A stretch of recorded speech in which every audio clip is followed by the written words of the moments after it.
La Thaïlande à la recherche d'un suspect. Au lendemain de l'attentat de Bangkok, les autorités ont diffusé les images d'un homme activement recherché. L'explosion a fait 22 morts, dont 9 étrangers. Un petit engin explosif a aussi été jeté d'un pont ce mardi sans faire de victimes. Il n'y a aucun survivant au crash de l'ATR de Trigana Air Service en Indonésie. Les secours annoncent que les 54 personnes à bord ont toutes été tuées. Les boîtes noires ont été récupérées pour connaître l'origine de la catastrophe. Et puis Vladimir Poutine dans un sous-marin, nouvelle image du président russe qui poursuit sa visite en Crimée. Il est notamment venu vanter les mérites touristiques de cette péninsule ukrainienne annexée par la Russie l'an dernier. L'occasion de revenir aussi sur la situation dans l'est de l'Ukraine dont il juge Kiev responsable. Bienvenue sur France 24. Au lendemain de l'attentat de Bangkok, la Thaïlande s'interroge toujours donc sur l'identité de ses auteurs. L'explosion d'une bombe dans le centre de la capitale a fait 22 morts, dont 9 étrangers. Les autorités recherchent maintenant un suspect. Des images de vidéosurveillance ont été diffusées. La Thaïlande donc recherche ce suspect au lendemain de l'attentat de Bangkok. Les autorités annoncent que l'explosion a fait 22 morts, dont 9 étrangers. On fait le point avec Cédric Ferreira. Une première avancée dans les investigations, au moment où de nouvelles images de l'explosion ont été diffusées. Un suspect est activement recherché par la police thaïlandaise. Sa photo a été prise grâce aux caméras de surveillance près du lieu de l'attentat. Dans l'attente de l'analyse des débris, les enquêteurs n'écartent aucune piste. L'armée a malgré tout précisé que la fabrication de la bombe ne semblait pas similaire à celle employée par les rebelles musulmans qui agissent dans le sud du pays. Les autorités regardent aussi vers les chemises rouges, ces opposants à la junte, fidèles de l'ancien Premier ministre chassé par l'armée. Mais d'après certains experts, cette dernière hypothèse n'est pas celle à privilégier. Les attaques motivées par un but politique que nous avons vu par le passé avaient généralement pour objectif d'attirer l'attention et ne faisaient pas de victimes, ce qui n'est pas le cas aujourd'hui. Cet attentat ne ressemble pas non plus aux attaques menées par les rebelles musulmans qui se battent dans le sud du pays. C'est donc un nouveau type d'attaque et cela pourrait avoir d'importantes conséquences sur la sécurité du pays. À Bangkok, les mesures de sécurité ont été renforcées dans certaines zones jugées sensibles, notamment les lieux touristiques. Et la Thaïlande redoute les conséquences de cet attentat sur le tourisme. Il représente environ 10% de l'activité du pays. L'attentat de lundi est d'autant plus un coup dur que les touristes font partie des victimes. Et pour le Premier ministre, ils étaient les cibles d'un attentat qu'il considère comme politique. Écoutez. Il y a des individus ou groupes d'individus en Thaïlande qui cherchent à détruire le pays. Ces tentatives de destruction pourraient avoir des motivations politiques. Elles pourraient viser l'économie ou le tourisme pour n'importe quelle raison. Le gouvernement va travailler pour trouver les coupables et les traduire en justice. En Chine, à présent, il pleut sur Tianjin et les autorités comme la population craignent les conséquences de ces intempéries après les explosions de la semaine dernière. La pluie pourrait faire réagir des produits chimiques désormais à l'air libre. Elle pourrait aussi les diffuser dans l'air, le sol et l'eau. Noémie Roche. Elle était redoutée depuis plusieurs jours. La pluie tombe finalement sur Tianjin. Une mauvaise nouvelle car au contact de l'eau, certains produits chimiques peuvent réagir et provoquer des émanations hautement toxiques. C'est le cas du cyanure de sodium, dont 700 tonnes avaient été stockées dans un entrepôt de la zone portuaire. Mais ce matin encore, les autorités locales se sont voulues rassurantes. Elles affirment qu'un plan de secours est prévu en cas de pluie. Elles ont aussi donné plus de détails concernant les taux de pollution retrouvés par les spécialistes dans les eaux du site. Des dépôts de cyanure ont été détectés dans 29 stations de contrôle. 8 dépassent les limites autorisées, mais tout se trouve à l'intérieur de la zone évacuée. Le taux de cyanure de sodium le plus haut qui a été détecté est 29 fois supérieur au maximum autorisé. Aucun chiffre en revanche sur les taux de pollution dans l'air, ce qui n'est pas pour rassurer la population. À l'extérieur du bâtiment, les manifestations se poursuivent pour la deuxième journée consécutive. Dans le cortège, ces dizaines d'habitants réclament d'être indemnisés. Tous ont perdu leur logement à cause de la catastrophe. Nous ne voulons pas retourner là-bas. Nous voulons que le gouvernement rachète nos maisons. Les habitants voudraient surtout être entendus par les autorités. La veille, les responsables municipaux n'avaient pas pris la peine de les rencontrer.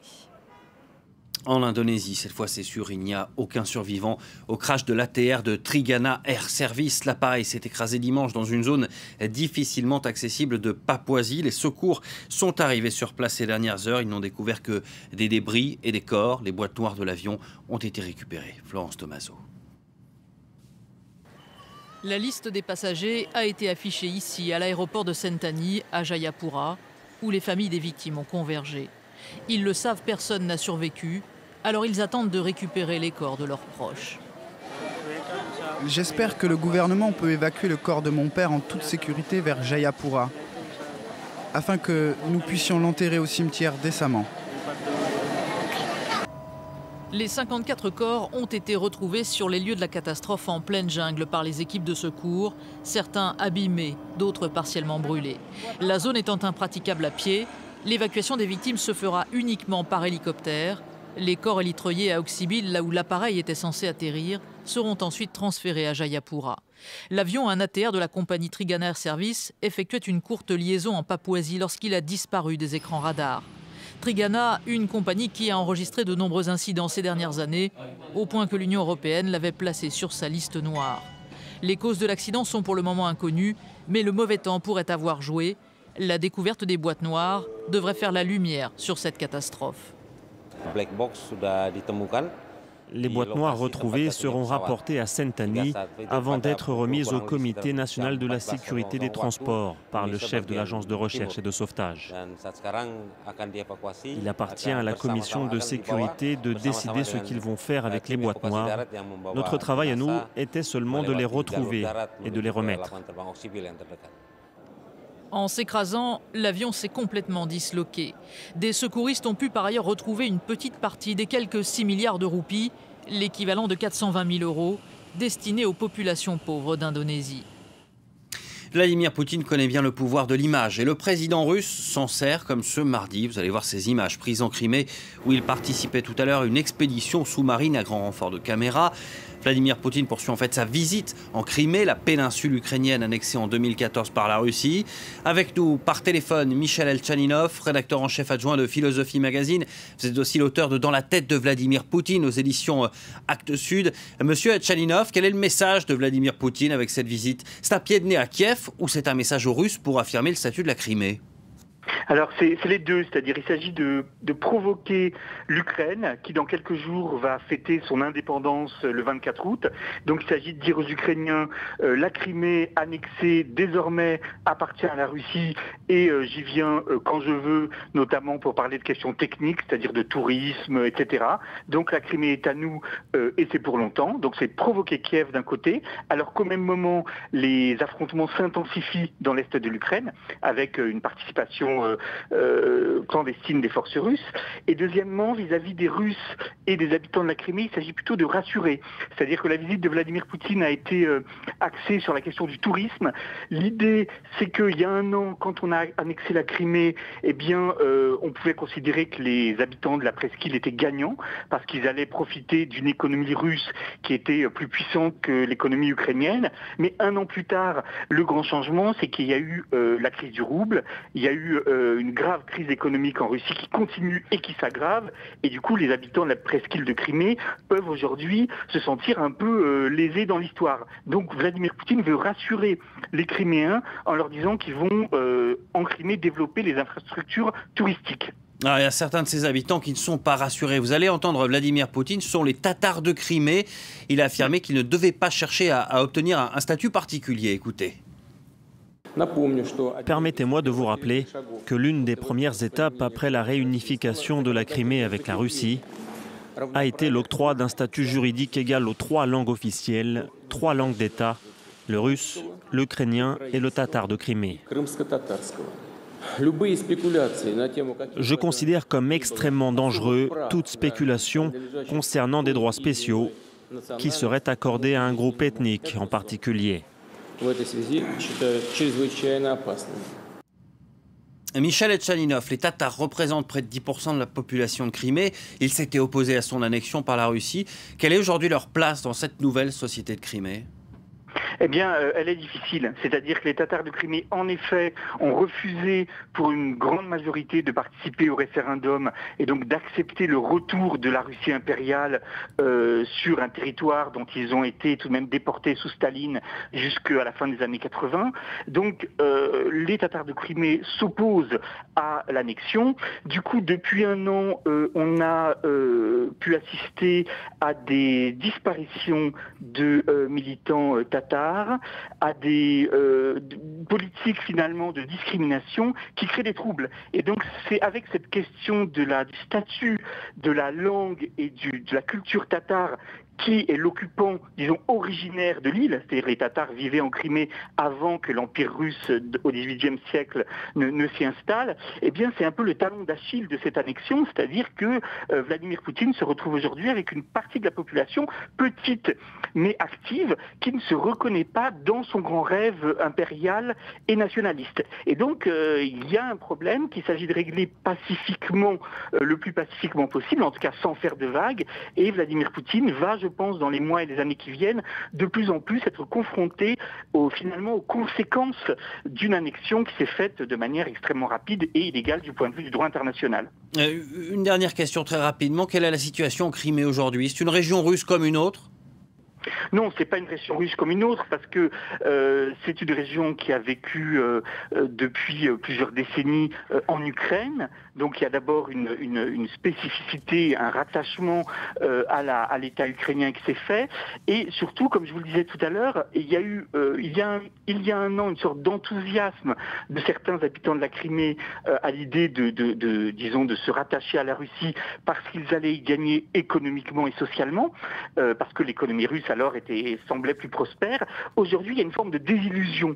Et c'est pour ça que Vladimir Poutine vient en Crimée pour parler de tourisme et de nationalité. Il veut rassurer les Criméens. Il veut leur dire qu'après la grande exaltation nationaliste qu'il leur a promise l'année dernière, eh bien maintenant, il allait essayer de régler les problèmes réels du pays, c'est-à-dire effectivement les rapports entre les cultures et puis évidemment l'économie qui se dégrade aussi rapidement que l'économie russe. Merci beaucoup, Michel Elchaninov. Je rappelle que vous êtes l'auteur de Dans la tête de Vladimir Poutine aux éditions Actes Sud. En bref, des casques bleus se redéploient dans le nord-est du Mali. L'ONU a commencé à établir une zone de sécurité autour de la ville de Kidal. C'est dans ce secteur, plus précisément près de la ville d'Anéfis, que des violences ont eu lieu ces derniers jours. Des affrontements entre un groupe pro-gouvernemental, le groupe d'autodéfense Touareg, Imgad et alliés, et les rebelles de la coordination du mouvement de l'Azawad, affrontements qui ont fait plus d'une dizaine de morts. Des élections législatives anticipées devraient bientôt être organisées en Turquie. Le Premier ministre, Ahmet Davutoglu, devrait remettre son mandat dans la journée au président Recep Tayyip Erdogan. Il n'a pas réussi à former un gouvernement de coalition depuis la perte de sa majorité absolue au Parlement lors des législatives de juin. L'AKP ne peut plus gouverner seul. Écoutez le Premier ministre turc. Je pense avoir essayé toutes les options avec les partis d'opposition. Nous avons discuté de 4 possibilités, mais il n'y a aucun terrain d'entente pour continuer à négocier. Je respecte profondément les décisions des leaders de l'opposition, mais après avoir discuté de ces derniers développements avec le comité exécutif de l'AKP, je rencontrerai le président prochainement et je rendrai mon mandat si nécessaire après l'avoir consulté. Et puis ces derniers chiffres impressionnants de l'immigration en Grèce. La semaine dernière, en 7 jours seulement, près de 21 000 migrants sont arrivés en Grèce. 20 843 exactement, c'est ce que dit le Haut-Commissariat de l'ONU aux réfugiés. Comparé à 2014, eh bien, ce nombre représente près de la moitié des arrivées de migrants par la mer en un an en Grèce. Le HCR appelle à nouveau les pays européens à soutenir la Grèce dans cette crise. Voilà, c'est la fin de ce journal. On se retrouve dans un quart d'heure pour un nouveau point sur l'actualité sur France 24.